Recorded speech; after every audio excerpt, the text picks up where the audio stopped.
امام سیوطی فرماتے دنیا اور آخرت کی تمام تر تکلیفیں ایک طرف، نزع کی حالت میں جب بندے کے روئے روئے سے جان نکل رہی ہوتی ہے وہ ساری تکلیف ایک طرف،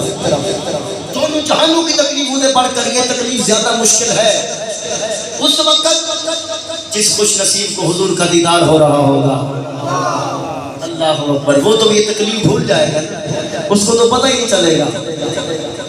اس کو تو یوں محسوس ہوگا جس طرح آٹے سے کسی نے بال چھین لیا ہے۔ وہ مصر کی عورتیں تھیں نا، مصر کی عورتیں، وہ جلوہ یوسف دیکھ رہی تھی، اونچا پیار سبحان اللہ، جلوہ یوسف دیکھ رہی تھی، ہاتھ کی انگلیاں کاٹ گئی، پتہ ہی کوئی نہیں چلا، ہاتھ کاٹ بیٹھی،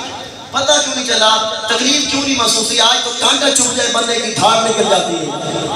یہ ڈینگی آیا ہوا ہے، مچھر کاٹ لے تو بندے کو نیند نہیں آتی، اتنا بڑا انسان کانپ جاتا ہے، وہ تو عورتیں تھیں انگلیاں کاٹ بیٹھی ہیں، عورت تو چھپکلی کو دیکھ کے چیخ مار دیتی ہے، لیکن یہ انگلیاں کاٹ بیٹھی، پتہ ہی نہیں چلا کیوں؟ سامنے چہرہ جو یوسف علیہ السلام کا تھا، یہ یوسف ہے، یہ مقتدی ہے، امام یوسف کا عالم کیا ہوگا؟ موت کے وقت اگر حضور جان عالم صلی اللہ علیہ وسلم